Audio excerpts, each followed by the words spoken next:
Olá pessoal, meu nome é Walter Simeone, sou professor aqui do LAC Concurso e vou trabalhar com vocês a disciplina Direitos Humanos, ok?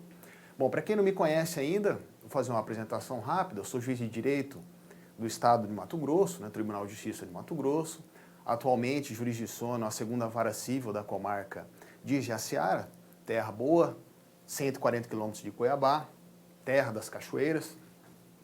Sou professor também, já há 12 anos, na graduação e na pós-graduação do curso de Direito aqui em Cuiabá, tá certo? Leciono também Direito Constitucional e sou mestrando em Direito, inclusive na linha de pesquisa de Direitos Humanos, pela UFMT, orientado pelo professor Valério Mazzuoli. Nós vamos trabalhar, então, essa disciplina maravilhosa, muito instigante e que é cobrada em vários exames de concurso público e também no exame de ordem, não é? O exame da OAB costuma cair aí de 2 a 3 questões de direitos humanos. Então nós vamos trabalhar essa disciplina com vocês para que nós possamos aí lograr êxito nos nossos objetivos aí, seja OAB, seja concurso público, enfim. O que eu gostaria de dizer para vocês já inicialmente, antes da gente começar propriamente a nossa aula, 5 minutos no máximo, nós vamos passar algumas ideias para vocês. Veja só, nessa minha experiência de concurso público, fiz vários concursos até conseguir êxito na aprovação da magistratura no estado do Mato Grosso, tomei posse em 2012, mas antes de 2012 fiquei aí muitos anos prestando concursos, não é? O que nós precisamos saber e definir no momento da nossa preparação? Basicamente, nós precisamos investigar qual é o perfil da banca que está elaborando as provas que nós iremos enfrentá-las. Conhecendo o perfil da banca, como é que ela elabora suas questões, nós podemos nos preparar melhor. O que nós vamos fazer hoje aqui nas nossas aulas? Nós vamos passar uns conceitos iniciais da matéria dos direitos humanos, vamos avançar um pouquinho na teoria, mas depois nós vamos intensificar o estudo das questões da FGV que vem caindo nos últimos 4 anos de exame de ordem, não é? Desde 2015 até 2018, são aí 4 anos, 3 provas por ano, mais ou menos, então, 12 provas. 12 provas, com mais ou menos 2 a 3 questões de direitos humanos, são mais ou menos de 24 até 27 ou 28 questões de direitos humanos cobradas nas últimas provas da OAB. Por que é importante nós analisarmos as questões que caíram no exame de ordem pretéritos? Os exames de ordem pretéritos. Para quê? Para conhecermos, sabermos como é que essa disciplina é cobrada no exame de ordem e como é que eu vou me preparar. O que a banca tem cobrado? O que ela tem pedido? Quais são os temas que ela tem pontuado nas questões? Preciso investigar para poder me sair bem na prova. Quando eu me preparava para concurso público, antes de eu ter o hábito de resolver questões objetivas, o meu desempenho nas primeiras fases não era muito bom, confesso para vocês. Até que eu conversando com os colegas que estavam já há mais tempo nessa busca do sonho de concurso público, conversando com eles, eu identifiquei a necessidade de realmente treinar as questões de primeira fase. E é isso que nós vamos fazer na nossa aula depois que nós passarmos por esses conceitos iniciais, ok? Então, para você melhorar o seu desempenho no exame de ordem ou em qualquer concurso público, procure saber qual é a banca que vai elaborar as questões e resolva as questões da sua disciplina que você tem mais dificuldade. No caso de direitos humanos, a prova da OAB costuma cobrar entre 2 a 3 questões por prova, ok? Não se engane, essa disciplina pode ser a sua tábua de salvação no exame de ordem. Você já deve conhecer, ou se você já não passou por essa situação, você deve conhecer alguém que eventualmente não conseguiu a aprovação no exame de ordem por conta de uma questão.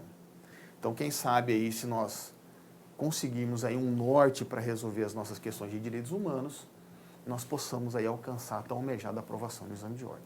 Beleza, pessoal? Tranquilo? Então vamos lá. Inicialmente, vamos trazer aqui alguns conceitos iniciais, alguma introdução sobre a disciplina de direitos humanos, né? O que seriam os direitos humanos? Qual seria o seu conceito? Né? De onde surgiram, para que servem, etc. Pessoal, os direitos humanos são direitos básicos, essenciais ao ser humano, previstos em normas internacionais, em convenções ou tratados internacionais. São direitos estabelecidos pelos estados, pelos países em convenções, para proteger o ser humano em consequência de apenas uma característica da pessoa, qual seja a condição de ser humano.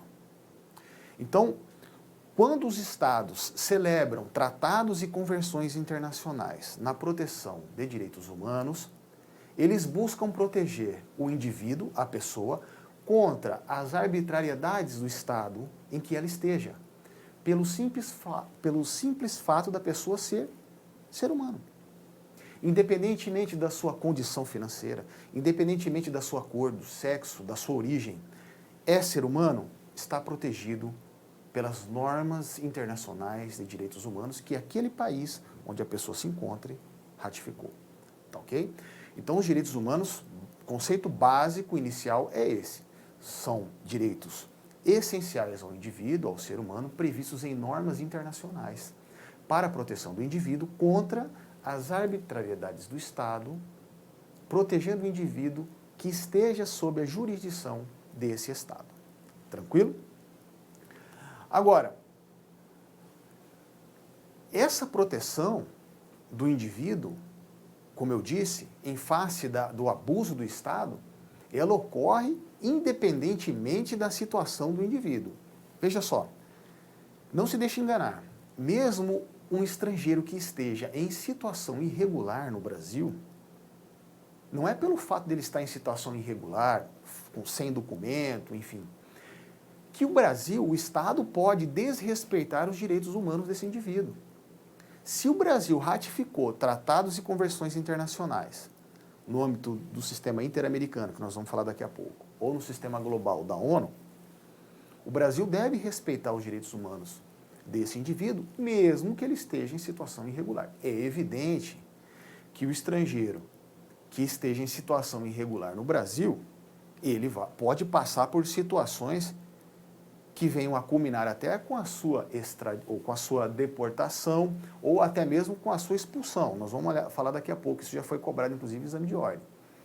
Mas o simples fato do indivíduo ser estrangeiro e estar em solo brasileiro não autoriza o Estado a desrespeitar os seus direitos humanos. Esse é o conceito básico.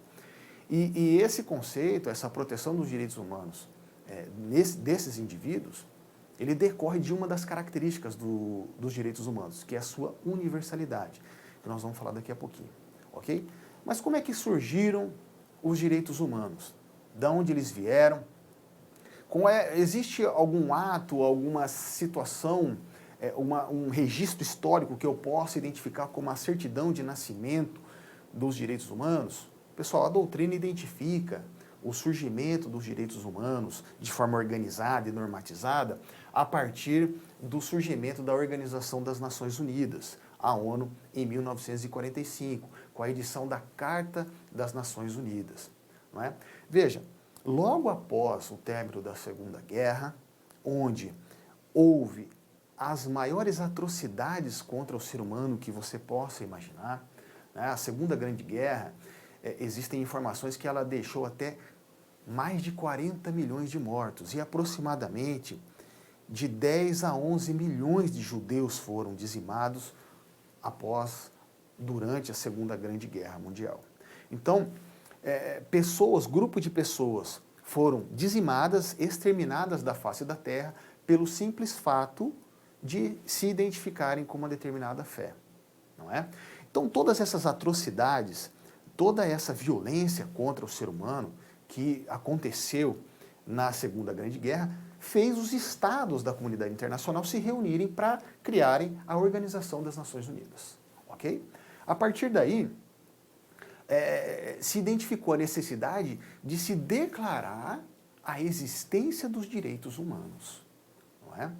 Precisou os estados se reunirem para deixar esse passado tenebroso para trás e declararem de uma forma universal a existência de direitos humanos. Foi então que, cerca de 3 anos depois, surgiu a Declaração Universal dos Direitos Humanos. Toda vez que você vê em alguma prova, em algum exame de ordem, concurso público, essa sigla, você sabe que a questão, o enunciado está tratando da Declaração Universal dos Direitos Humanos, DUDH, ok? De 1948. Né? Então, a Declaração Universal dos Direitos Humanos é uma declaração da ONU, celebrada por todos os estados internacionais que compunham e ainda compõem a Organização das Nações Unidas, que hoje são 193 países que compõem a ONU. À época, eles declararam formalmente um documento reconhecendo a existência dos direitos humanos, ok? Ano de 1948. Agora, essa criação desse organismo internacional, protegendo os direitos humanos, ele evoluiu. Ele evoluiu e da sua evolução nós pudemos identificar, e a doutrina traz isso, e isso é cobrado em provas de ordem, exames de ordem em concurso público, a existência de 2 tipos de sistemas de proteção de direitos humanos, ok? Então veja, com a evolução da normatividade dos direitos humanos, né, vários tratados sendo celebrados, os estados se organizando na proteção dos direitos humanos, com a evolução histórica nós identificamos o surgimento de 2 sistemas. O sistema global, também chamado dionusiano, porque é decorrente da ONU, e os sistemas regionais de proteção dos direitos humanos, ok? Então, a partir de 1948, com o surgimento da ONU, estabelecemos um sistema onusiano ou global de proteção dos direitos humanos, que representa o conjunto de tratados e convenções internacionais da ONU, sistema global, e os órgãos da ONU, nós vamos falar deles daqui a pouco.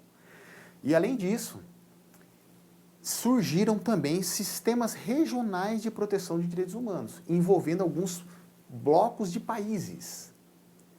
Basicamente, hoje existem 3 sistemas regionais de proteção de direitos humanos.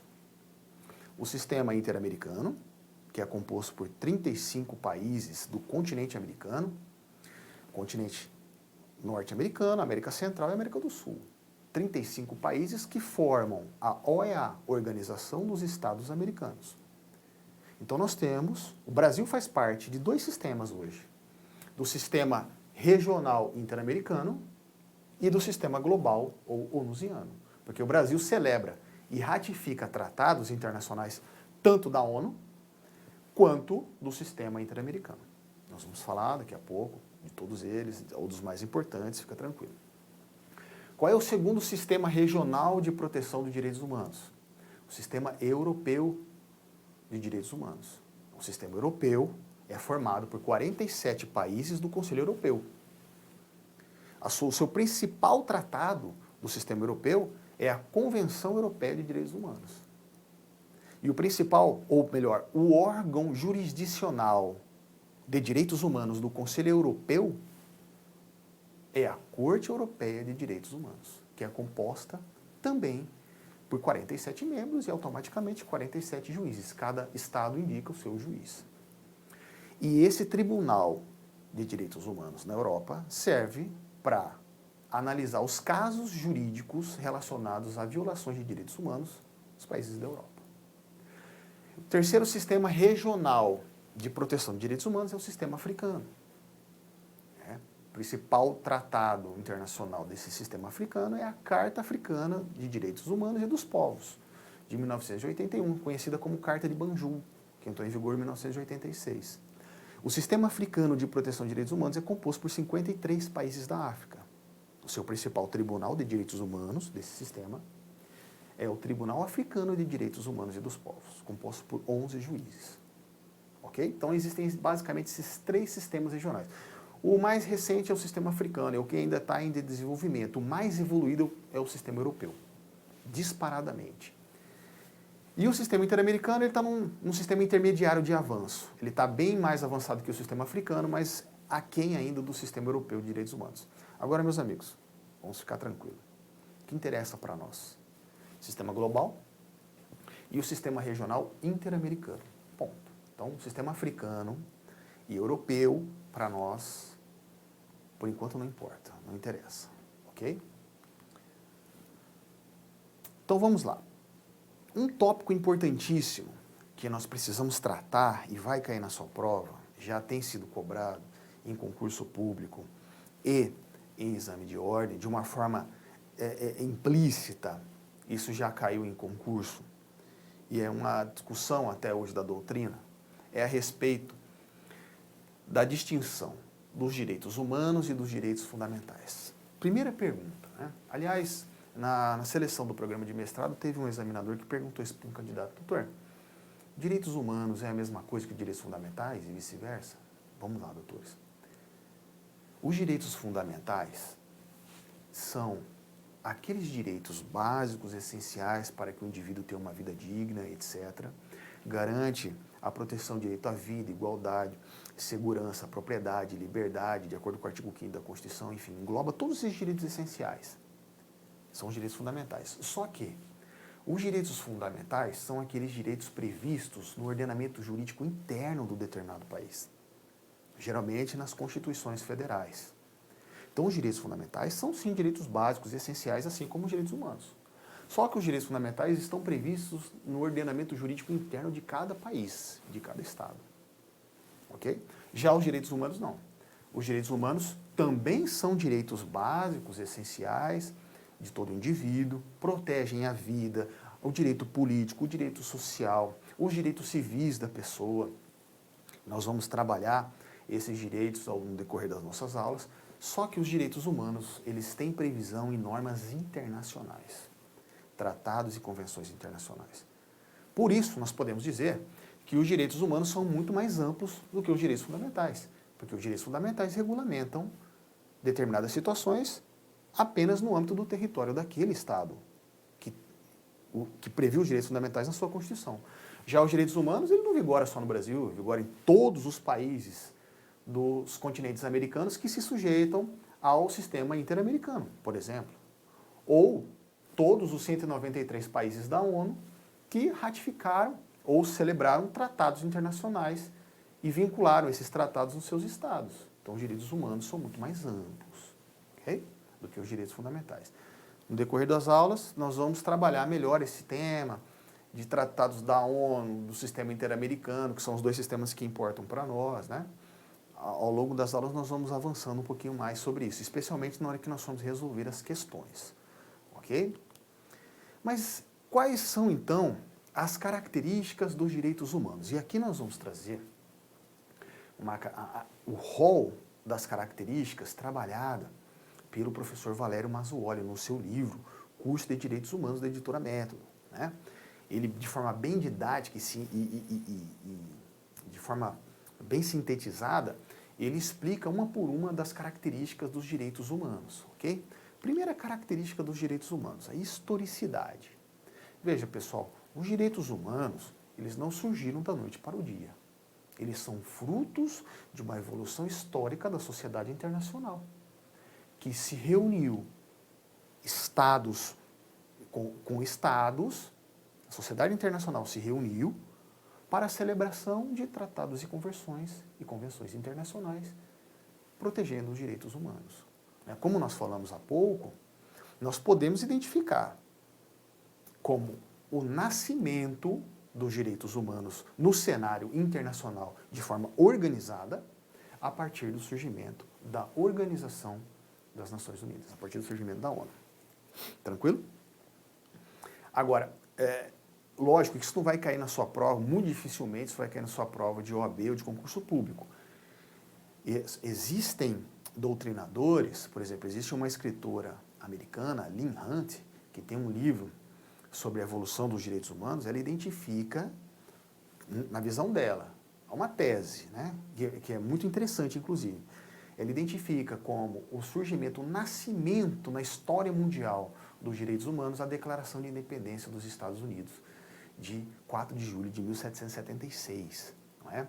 porque ali foi declarado que todo homem nasce igual, com direito à liberdade, a procurar a felicidade, e com base naquele documento, Thomas Jefferson declarou aí a independência das 13 colônias dos Estados Unidos, formando os Estados Unidos da América. Né? Mas para efeitos de provas da OAB, prova objetiva, prova da OAB concurso público, nós vamos identificar o surgimento dos direitos humanos a partir da criação da ONU em 1945, ok?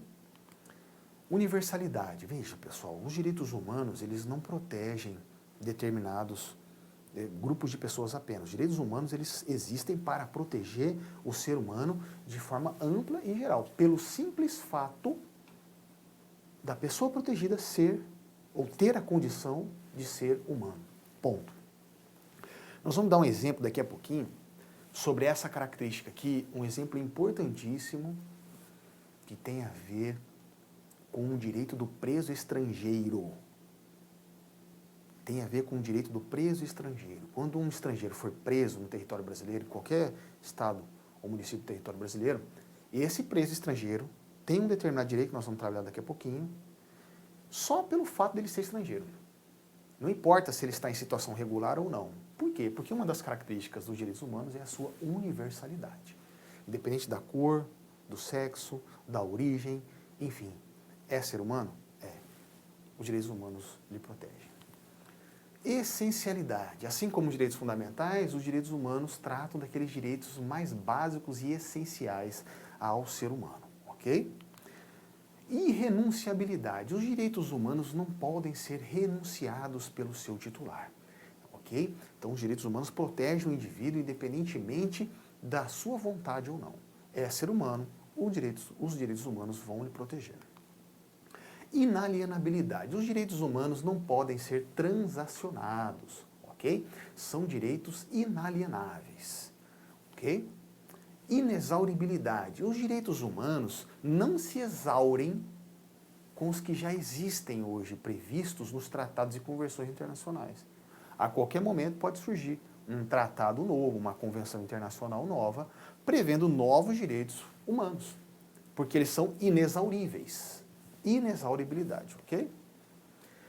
Imprescritibilidade. Os direitos humanos não prescrevem.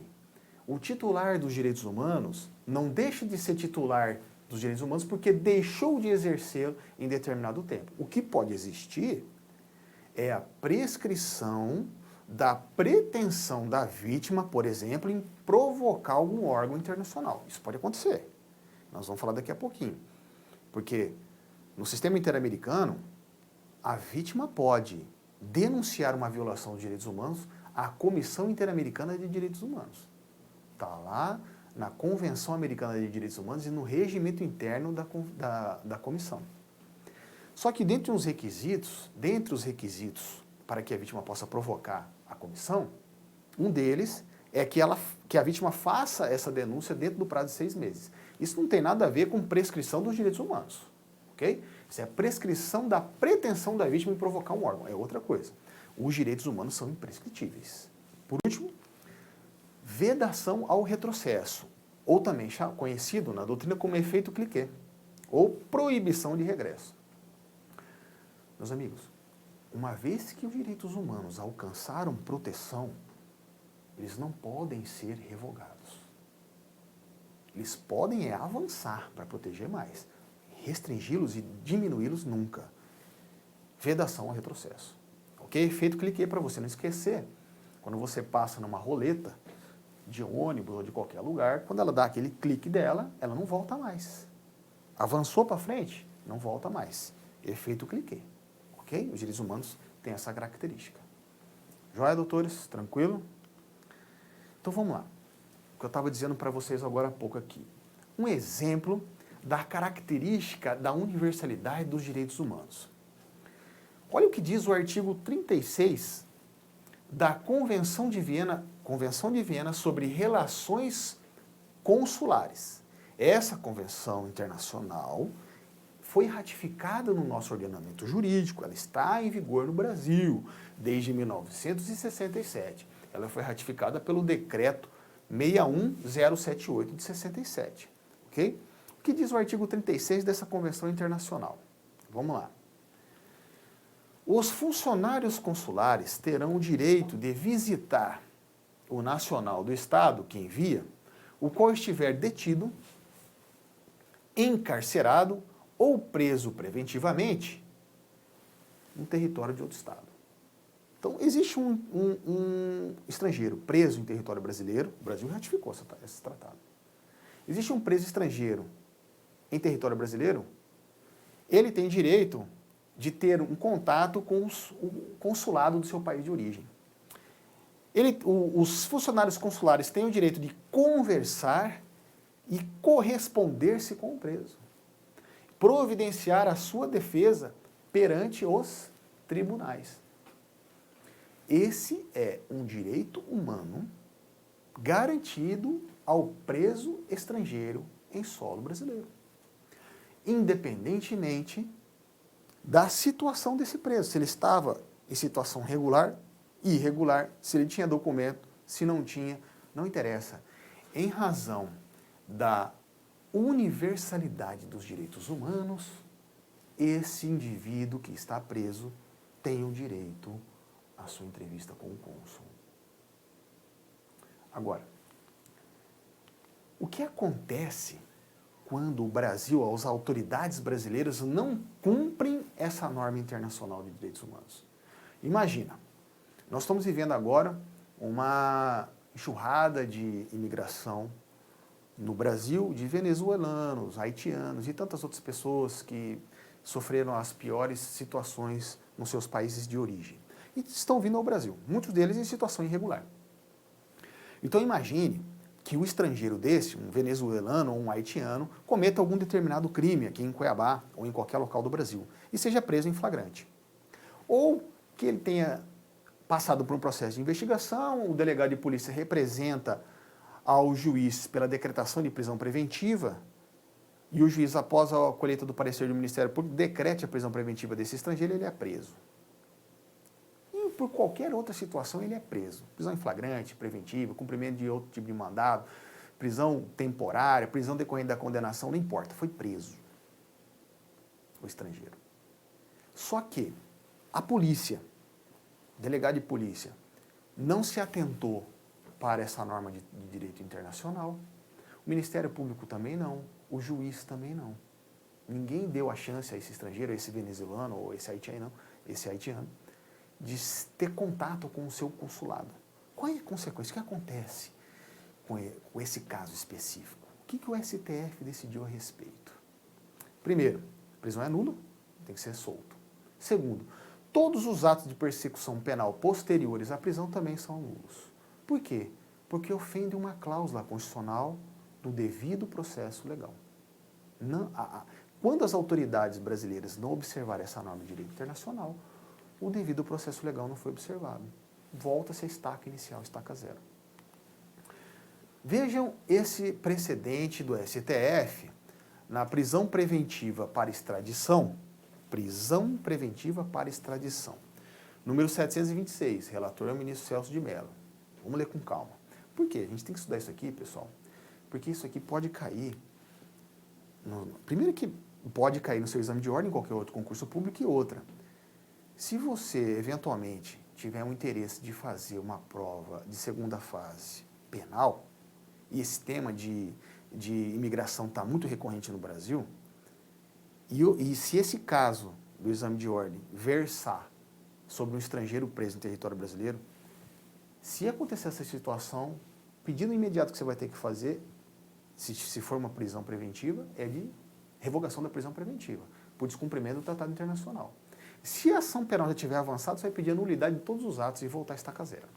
Veja, a notificação consular qualifica-se como prerrogativa jurídica essencial, que compõe o universo conceitual dos direitos básicos da pessoa humana, associada ao direito de defesa e à garantia do devido processo legal, do process of law. Eventual descumprimento dessa regra fundamental prevista na Convenção de Viena sobre Relações Consulares, Pacta Sunt Servanda, pode gerar até mesmo em face da omissão das autoridades brasileiras, juízes, membros do Ministério Público, delegado de polícia, a invalidação da prisão do estrangeiro e dos subsequentes atos de persecução penal. O que o STF está dizendo? Preso estrangeiro foi preso, foi encarcerado, não foi dado o direito dele conversar com um cônsul do país de origem, a prisão é nula e eu posso anular todos os atos subsequentes da persecução penal. Vamos anular tudo, voltar a estaca zero. Pode gerar, inclusive, uma prescrição, dependendo da situação. Olha a importância de você conhecer e estudar os tratados e convenções internacionais sobre direitos humanos que o Brasil ratificou. Se cair um caso desse no seu exame de ordem, especialmente até na segunda... Se cair na primeira fase, você já mata a questão aqui. Se cair na segunda fase, você pode pedir a invalidação da prisão e a anulação de todos os atos subsequentes à prisão, porque ofende um princípio constitucional do devido processo legal, ok? Essa situação foi regulamentada já no Brasil. Tem uma portaria do Ministério da Justiça, de número 67, de 2017. O que diz a portaria do Ministro da Justiça? As autoridades policiais das Polícias Federal e Rodoviária Federal, em todas as suas ramificações no território nacional, observadas as disposições constitucionais e legais, devem exercer e fiscalizar a notificação consular decorrente da aplicação do artigo 36 da Convenção de Viena sobre Relações Consulares. O ministro da Justiça está dando a ordem a todos os policiais federais: cumpram o artigo 36. Se vocês, nas suas rodovias federais ou nas suas operações, prenderem um estrangeiro, cumpram o artigo 36 da Convenção de Viena, ok? Que impõe às autoridades brasileiras que cientifiquem sem demora a autoridade consular do país a que pertence o estrangeiro, sempre que esse for preso, qualquer que seja a modalidade de prisão. Veja, doutores, foi preso, primeiro ato da autoridade policial, entrar em contato com o cônsul de origem desse estrangeiro para a entrevista, antes de tomar qualquer declaração do preso. Senão você já começa a viciar o procedimento dali. O artigo 2º, o ministro da Justiça mandou ainda informar aos órgãos de segurança dos estados, do Distrito Federal, que as autoridades policiais que integram esses órgãos devem exercer e fiscalizar a notificação consular. Ok? Não é só o policial federal que tem que cumprir, não. Todos os integrantes da polícia, tanto no âmbito federal quanto nos estados, devem obedecer essa normatização internacional, sob pena de gravíssimas consequências para a persecução penal. Ok? Vou ficando por aqui nessa nossa primeira aula. Forte abraço e até a próxima. Clique lá